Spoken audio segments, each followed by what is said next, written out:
Greetings everyone, welcome back to another episode of Shadowrun Returns. I'm Zerul, I'll be your conductor for today's train wreck episode.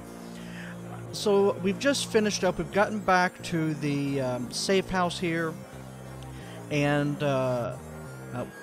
Coyote's just gotten her arm replaced, so let's go ahead and start talking to these people, see what they have to offer, and we'll go from there. So here's David Fry II. Every inch of the tech alcove is covered in chaotic patchwork of a quilt of circuit boards, chips, wires, displays, and a million other things you couldn't identify in the eye of this technobit storm stands a dwarf, immaculately dressed and supremely calm. Alright, and if I remember correctly, I think we did this last time. I had to restart to go a bit through this here. This guy just talks about decking. What do we have for sale? Anything interesting? So we got a few programs and some cyber decks. Nothing too much to worry about. We got Johnny Clean. Alright, that's good. So we talked to him. So let's go talk to T.B. Gruberman there. Theodore Buster Gruberman is a well-groomed orc dressed with the precision that suggests straight lines of a military officer's uniform. His hair is cropped short, high and tight as they say, and the neatness represents is compromised by the uneven tusk protruding from his mouth. The only other defect in his picture perfection is the cybernetic arm, the cybernetic right arm, which is obvious enough to be noticeable, but not so obvious as to ruin the line of his suit. When he speaks, the orc's voice is soft and thoughtful, and he talks almost exclusively in numbers. Calibers, ranges, rounds per second, arcs of fire, razor ring factor, tensile strength, and of course, price. Bunker Buster Gruberman at your service. Friends call me Buster. I also answer to Sergeant, Sir, and even Theodore on occasion. Anytime you're in the market for firearms, ammunition, and ordnance, I'm your man. How can I help you? So what do you sell here? Things that go bang in all shapes and sizes, plus other odds and ends on occasion. Consider me your own personal armory. All weapons are guaranteed to meet strict UCAS military spec or your money back. In addition, I can handle routine maintenance, repairs, and upgrades if you so desire. And if that wasn't enough, I also teach safety and instructional course every weekend. This week we're covering bayonets. Mark my words, they're making a comeback. So what can I get for you? Let's take a look around and see what you got. Alright, so we've got a couple of pistols. We got a few consumables, some bombs and med kits there. We got some drones. And we got these. We got SMG, submachine gun. There's a shotgun. Let's see here. That's 250. 250, 19, 4, and 6. Let's go and check see what we have equipped right now. So a little bit less damage. Let's see here. And we got more ammunition for reloading. I think that'll probably be worth it. So let's pick that up. We got 1182. Street Sweeper. Oh, it's right there. Didn't even have to look. 14, 19. So 2 less damage, 2 more ammo in the clip. Do we have any better shotguns? Machete, baseball bat, Uzi. So 2 pistols, 2 submachine guns, 2 shotguns, and 2 rifles. AK-97. Yeah, let's get the Benelli Refilio. Low end, all-purpose shotgun. Confirm. Hey, I got 2 shotguns. I can deal with that. Confirm. Thanks, that's all I need. Alright, we got Eric Messerman. Change your clothes, change your life. Okay, not only look better, not only look bad, anything else, but each one help keep you on the right side of the ground. Take a look. Alright, so let's see if he's got anything new. And he does not. Everything is the same as he had before. Alright. Algernon. Past the bar, the edge of the safe house becomes somewhat indistinct due to the magical haze surrounding a particular elf. The man seems only half of this realm, his mind wandering the far horizons of astral space while his body peddles his otherworldly wares. Good evening, young troll, and welcome to this humble home that we call the Union. I am Algernon Halfdream. To ease your way through the sixth world, I offer you the best of magical foci, spells, and fetishes for the conjuring of spirits. Let's see what you got. Weapons, we got power bolts. Apparently that's just a standard weapon there. We've got spells. Acid, armor, lightning, mana. We got conjuring up bombs and barriers and stuff like that. Alright. Chi casting is for adepts.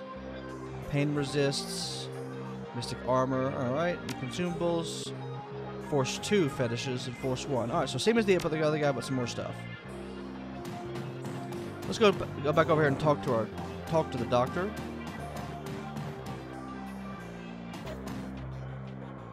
In the Shadowrunner circles, the team doctor is often used quite liberally to describe any sawbones with a needle and thread. But in the case of the Union's resident medical expert, nothing could be further from the truth. The safe house boasts a fully equipped medical suite complete with a shamanic fetishes. This is sixth world medicine on the highest caliber. The doctor herself is an unassuming sort, perhaps the type to go unnoticed entirely, if not for the sprightly spirit perched on her shoulder like her own personal gargoyle. The spirit's burning eyes follow you constantly, even as the doctor's own are buried in the charts. However, she does look up long enough to acknowledge your approach. I'm Dr. Castle. I understand that you're instrumental in bringing Cody back to us. Thank you for that. You're welcome, Doc. I say that was a nice big work you did on your talents may be going to waste down here. High praise for a simple arm swap, especially since she wouldn't let me repair her face. She notes you eyeballing the facilities. I can tell you're surprised to find a full-service med bay under a dive bar in the slum. Don't be. This is a Shadowrunner bar, after all. For a purveyor of cyberware and trauma kits, there is no better place to set up a practice. I patch runners up, install and maintain cyberware, and provide medical supplies for the runs. I may not be mobile's dock wagon, but I'm the next best thing. Can help you with anything. What about trauma kits? Trauma kits are fully automated stabilization units that include a defibrillator, spray-on anesthetic, synthetic skin, and medical nanomachines that can save runner's life if you move fast enough. So if you're bleeding out, one of those can get you back on your feet. Exactly.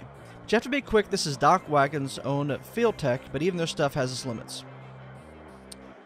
So let's see your medical supplies real quick, see what you got. So we got the different kits there. So there's the Platinum Trauma Kit. The Gold gets you 50% health, and the Basic gives you that. There's the med kits. Alright, so we know all that. What cyberware do you have available? Okay. So looking through this, we've got Vision Magnification. So you replace the eyes. It costs 1 essence, and you get plus 3% to hit. The Data Jack for riggers and deckers, or people that want smart link weapons. I don't need to worry about it at the moment since I'm not worrying about smart linking anything. Cyber Legs adds hit points and quickness. Let's see here. The Cyber Arm. I'm guessing these can be upgraded to have a lot more stuff later, but the Cyber Arm adds extra hit points. Bone Lacing adds extra body. Might want to get that myself. Normal Armor adds extra armor. Alright.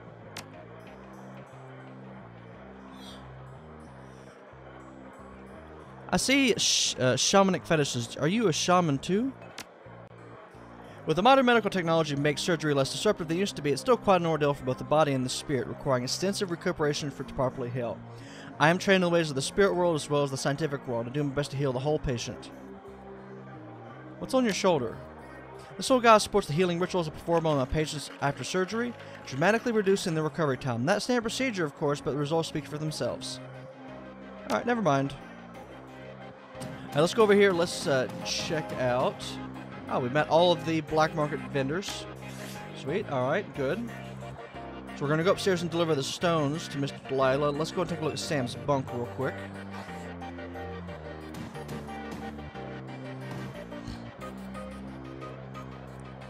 The bunk is a mess and reeks of booze. Searching through the sheets, blankets, and pillow, you find an old photograph that's seen a lot of wear. The pictures of a blonde boy and girl, both about age 14, sitting on the edge of their lake. They appear to be twins. The boy has an arm tied around the girl's shoulders and is mugging for the camera. The girl's planting a kiss on his cheek while making rabbit ears behind his head with her fingers. On the back of the photo, there was the word Sam and Jessica, Lake Samanish State Park, summer 2040. Alright, apparently that was Sam's sister. Alrighty.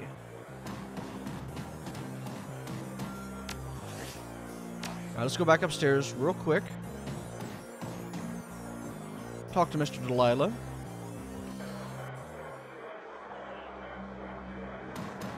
Here we go, down here.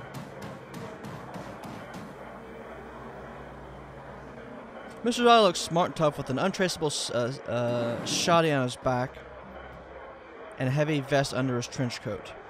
He's got the air of someone who gets things done and occasionally does them himself. He might be an ex-runner, one of the rare ones smart enough to move over to management when he felt his reflexes slowing down. What do you want? Mr. Delilah, we have business to discuss. What business? I got no business with you. Coyote sent us. At the Mr. Coyote, he finally gives you his full attention. Why didn't you say so? Coyote's late and my client's getting anxious. Where is she?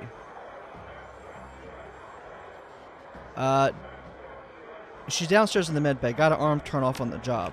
No kidding? Huh. Well, whatever. She's tough. She'll pull through it. So who are you two? The guy that got your goods. What difference does it make? It don't make a difference to me. We're the Stones. Hold back the pebble with the runes on it and give him the rest. In an instant, there's a jewel scoop on his way. Moving through what appears to be the most valuable stones, he stops when he can't find what we're looking for. He scares you and throws the rest of the demon's face. It's not here. What? Let me explain the way the world works. I'll hire someone to do a job, they do it. They get paid, and we part happy. Now, if you have something that I paid Cody to get for me, that makes it mine. If you give me the pebble, we won't make any more work for Johnny Clean.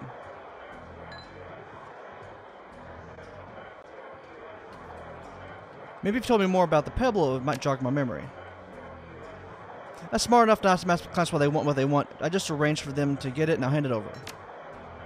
I may not have told you, but my penalty for being late with delivery was no payment. But I'm feeling magnanimous tonight, so you guys can keep the gems I threw in your damn face. He looks you up and down, takes you all in, and smiles to himself. Listen, you look at the sort of man who might run a crew of your own one day, might need a little talent. When that happens, you come to me, I'll set you up. And he dismisses you with a wave. Looks like you impressed him. And no offense for those gems. Von Gross, follow me. Alright, let's go talk to Von Gross and let's fence the gems.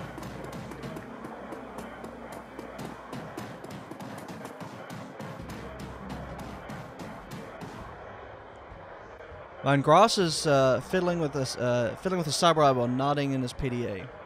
You're back, still busy? What's your story? We have some pretty things to sell. You want to see them? I have a finalist for pretty things. Let me see. You hear servos in his cyber whirs, magnifying lens slips in position.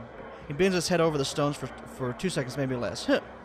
Where'd you get this? A gumball machine? I'll give you 1,000 for him.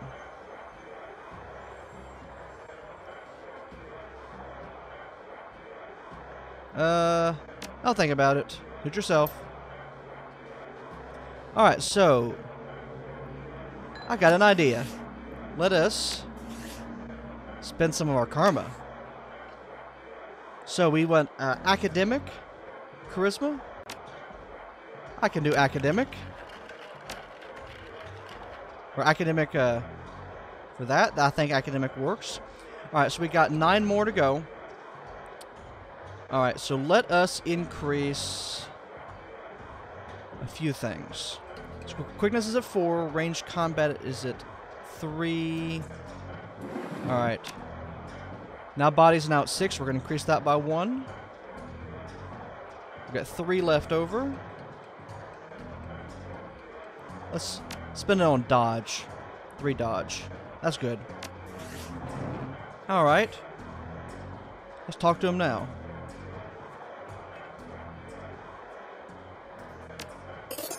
Oh well, I guess I didn't have a...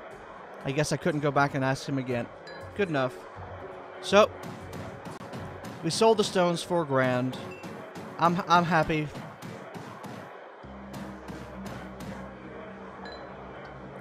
Let's go back downstairs and let's talk to Coyote. You're back. I think the highlights of the Wolves game will be on soon. You want to take a load off and watch it with me?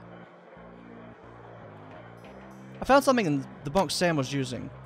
Yeah, great. What was it? A photo. Did you know Sam had a twin sister? Yeah, I did. He mentioned her once or twice. Didn't sound like they got along well, she thinks. He was rambling on about her last time I saw him. At that point, he was completely gone. I couldn't even follow what he was saying, but he sounded miserable. Your comm link chips and the screen shows a smiling face of Officer Aguirre. He's smiling. It must be about money. Officer Aguirre, what a pleasure to hear from you. Yeah, we're buddies. Let's go dancing soon. Listen, the Ripper got another one. The victim worked at the NTSB investigation facility down on the docks. You owe me for this. Put it on the tab. You there now? Better get here quick before McCluskey arrives. The image on your PDA dissolves as the call ends. Another Ripper murder? Where? The docks. I gotta go. Okay, listen, I want to help. You dragged me out of the Royal before something bad happened. Worse than that, getting my arm torn off. Sam was my friend. You head to the docks. I'll see if I can track down Sam's sister Jessica. She might be able to help us. Thanks, I appreciate the help. Alright, let's go ahead and get out of here. And let's get over to the docks.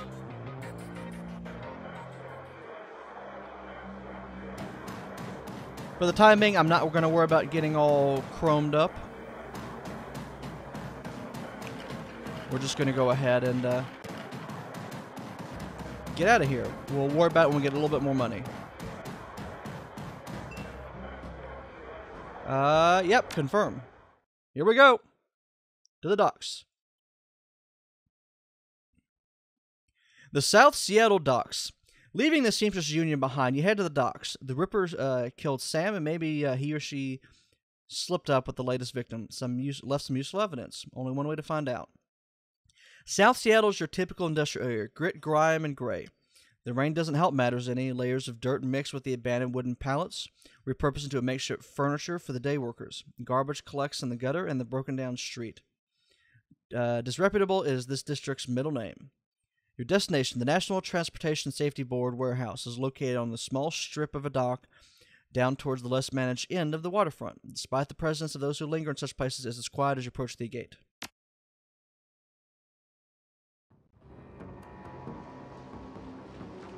Alright, what do we have here?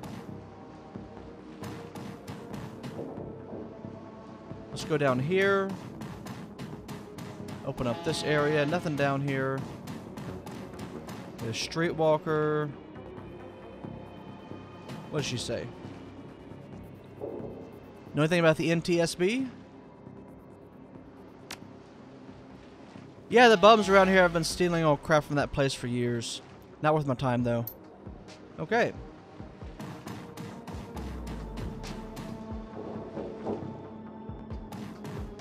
Halt! The guard looks bored. He toys with a gun absentmindedly, like they might shoot something on just to win, just to watch it die. You're about to trespass on corporate property. Looking to get dust of street scum?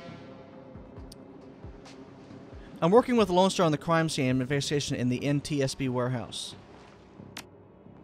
Sure you are. I'm Loafer, the King of Dragons. Beat it. Get out of here. Alright, let's go talk to her, see if she knows a way in. Hey, you looking for a good time?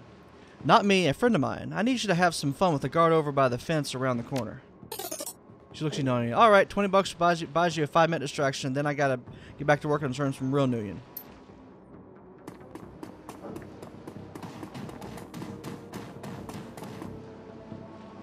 Hey, that's a big gun you have there. Standard issue, ma'am.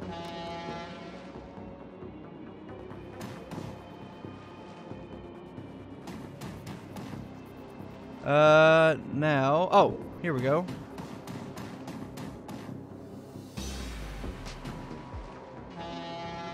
Hey, that's mine. Who raised you? A pack of wolves? There's a ladder, that there ladder is rightfully mine. I give him $5 million. Can I borrow it for a few minutes? 5? Sure. Maybe that noodle machine is still working.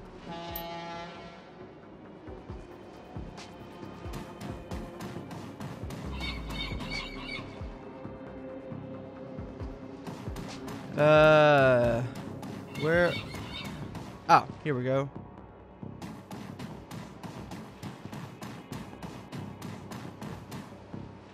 Over here. There's a ladder. Now let's climb the ladder. 3 karma. There we go.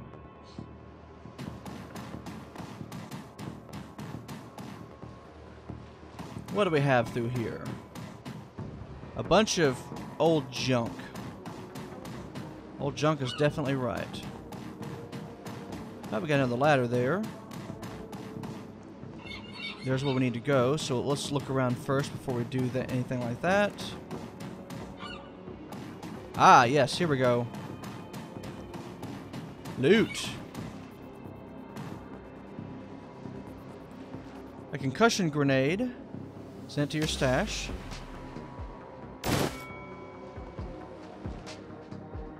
And a white phosphorus grenade. Let's swap it out with one of our 3 med packs. White phosphorus. There we go. It's hard to go around with the Willy Pete grenades. All right, we're gonna go into the new location, inside the warehouse. Inside the large gray warehouse, it is as typical as the outside. High ceilings adorned with girders and rickety catwalks top a huge utilitarian room. Concrete steel walls meet a concrete floor. This is a place for sorting things and nothing more. Despite the quiet on the outside, the inside's a hornet nest of Lone Star officers going around their business. The center of the activity is the Emerald City Ripper's latest victim. With uniforms everywhere, no one stops you at the door. It seems that this case isn't leaked to the press yet. Lone Star, no, you got a job to do.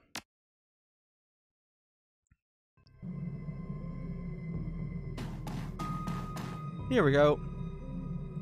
Here's the officer. Took your sweet time, didn't you? You know the traffic these days. Fill me in. We had time to go over the evidence while you were en route. Turns this might not be a rip murder after all. I left the computer on the office over there if you want to see for yourself. The victim who worked here at the NTSB warehouse is a black box researcher. NTSB? National Transportation Safety Board. This is the warehouse used to go over the wreckage from plane crashes to try and determine what happened. The vehicle was in charge of their highest priority investigation at the moment. We've gone through the victim's computer and the case notes indicate he was selling secrets. Idiot kept records. Scientists don't make good criminals.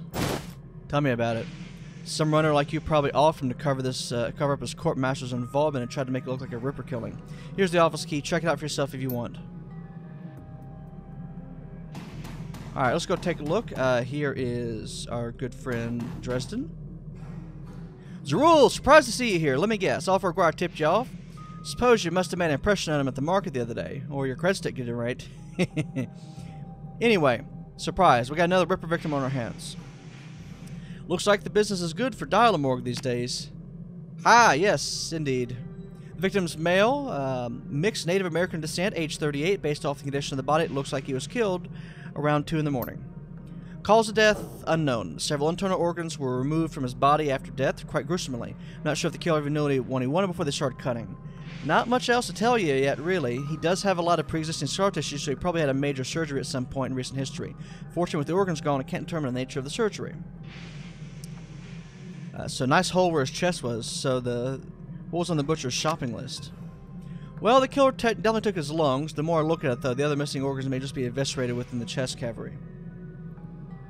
Is McCluskey getting close to a suspect?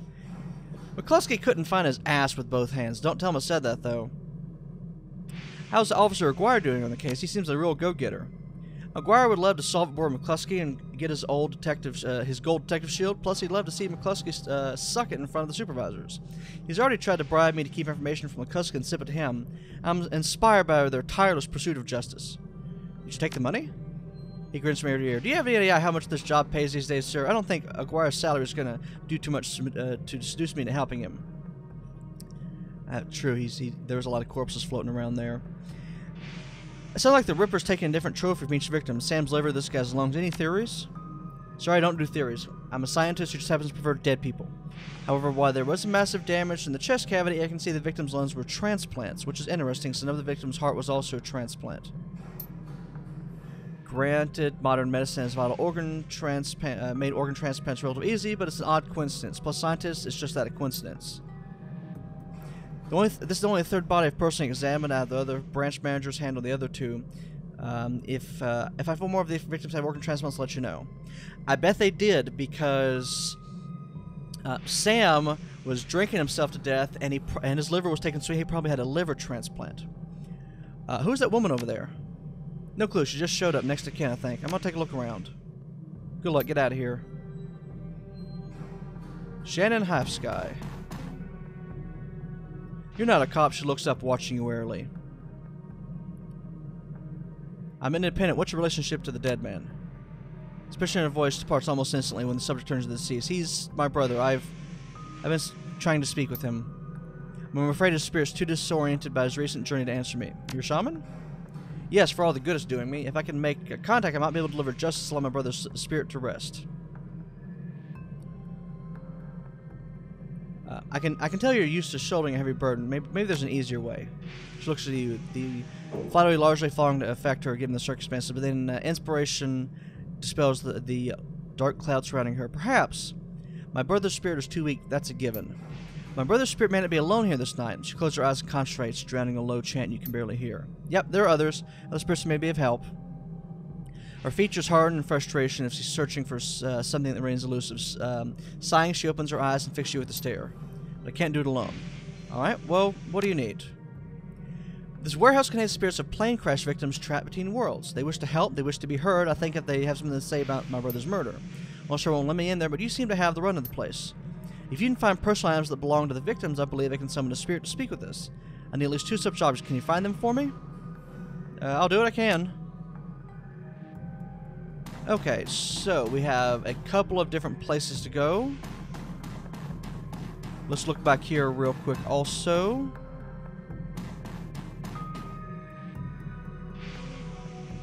The old poster depicts a Svet, young woman posing with an assault rifle. You don't need to go right now. Apparently I don't need to go right now. Right, let's go in here. What do we have? Alright, so here's the computer. We'll come back to that in a second. Let's go down here first real quick.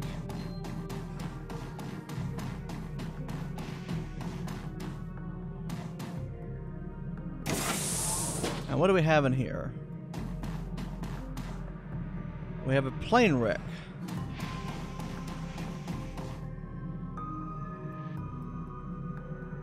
There's a large pile of old shoes on the ground next to the airplane seats. They could be discarded luggage or possibly the shoes worn by the occupants of the plane crash at the time of the crash. Dig through the shoe pile. You find nothing interesting about the shoes in the pile. Okay.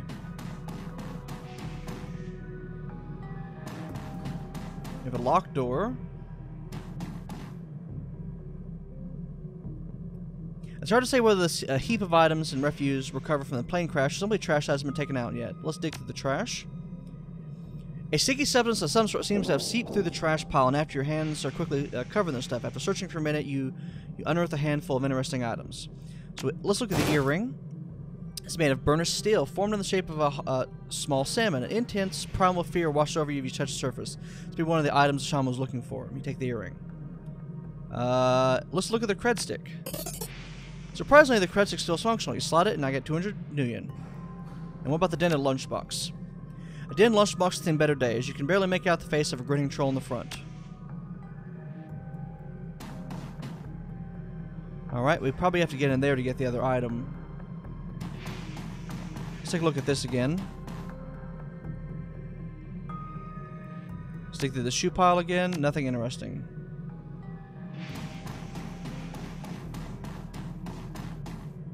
Alright, so let's go back into here.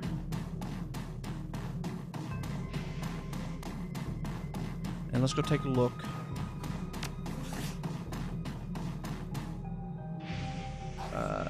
We found one haunted object. Let's take a look at here in the computer. Here we go. The researcher worked cyber terminal has been left owned, presumably by the Lone Star investigators. Case file 95. Case 195. Federated Boeing jetliner. IDN number 2305. Corporate owner Ares. Planned several mechanical issues resulting in Mayday at 3:04 a.m. on June 17, 2053. 245, the pilot reported that the altimeter was reading negative values. 249, the co-pilot takes over controls as the pilot leaves the cabin to investigate the rear of the plane. 258, the pilot cannot be contacted or located by the steward. At 3:04, the co-pilot radios in a Mayday, and at 3:12 it crashed in an empty field in western North Dakota. Alright. Number 6. Pratt and Whitney, unmanned, IDN number 327, corporate owner area, summary redacted, time long redacted. How about 98? Been corrupted. How about private notes? They appear on screen pertaining to NTSB case number 96, the one that was redacted. The crash of the Ares jetliner near the UCAS and Sioux Nation border. The crash is reported the result of equipment failure. Reading further into the investigator's notes, however, you find substantial evidence linking the crash to an experimental Renraku research initiative. Information can be worth quite a deal to the right buyer. Download the research notes to your PDA. Okay. What's over here? The victim's locker. The door slightly ajar. Inside you see several of the dead man's personal items. What about the toothbrush? Still away from being used. It smells of mint and cigarettes. What about the comb? As you reach for the comb, the hair on the back of your hand stands out. When you take it off the shelf, you hear your heart thumping your chest. Hard. This must be one of the items Sean was looking for. You pocket the comb. Alrighty then. Let's go back over to our Miss Shaman over here. Feels like you find enough objects. Yep, here we go. You hand her the objects you found. She closes her eyes and chants over them for a minute. Her eyes open, they're filled with tears. Thank you. These items are all I need. It shouldn't take me too long to... What the hell is this? McCluskey shows up. Officer Guire trails after the detective, only meeting her eyes for a moment. She's the victim's sister, sir. This is a crime scene, officer, not some stylish drum circle.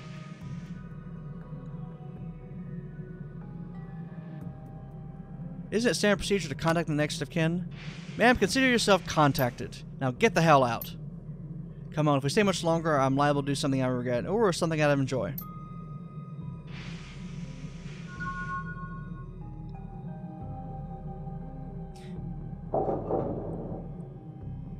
Internal Affairs, I'm sure they'd love to talk to you. Alright. That man is an ass. She stares daggers at McCluskey from across the warehouse. There's no hope in it now. She'd be grateful you were able to collect these items for those clots credited everything out. Can we steal some of the spirit? Not from here, I'm afraid. Spirits such as these have domains which they are anchored. We need to get back in there. So you're not looking... Let's see here. Running cops like these won't tie up the place for long. I agreed. I expect it'll be clear by nightfall. Sure you're up for this? If it means your brother's killer doesn't take another life, then yep. Thank you. Now, since we have the time, we should probably enlist some help. They may post security overnight. I'm going to go out on a limb and say you know where to find the kind of people we need. Just smile. Good. I'll put up the money. 4,000 nuyen. You find the bodies. She produces a fistful of crumpled nuyen from inside the leather pouch and starts counting out, and then shoves a whole wad at you. Meet me back here at the midnight. The spirits will be strong then. Alrighty then.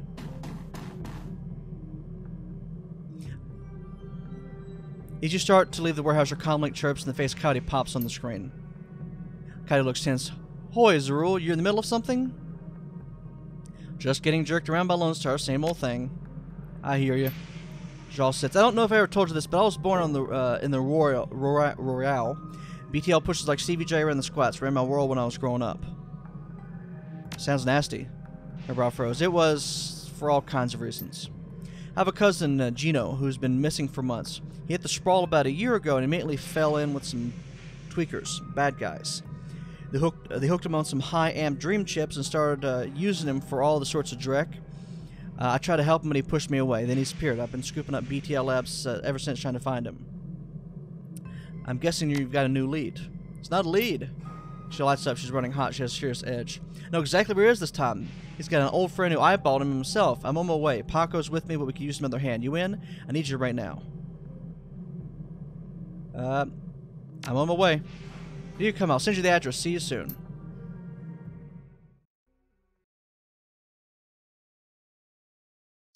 Coyote's Crusade. The cluster of dilapidated buildings where Coyote told you to meet her appeared to be the remnants of a public housing project. The buildings look like a cesspool filled with human debris. You'll find her standing. You find her standing with Paco in a street corner, eyeballing the roofs, the doorways, the windows. Despite this attempt to engage her, Coyote barely says a word as the three of you weave your way through the tenements.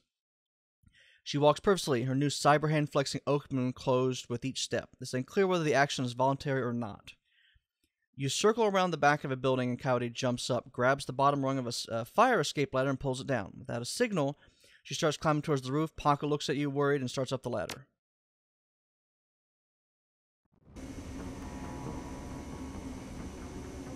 Alright, I think this is a pretty good wrapping up point here, since we had just had the game saved. So I will see you in the next episode. Have a great day, everyone. Good night.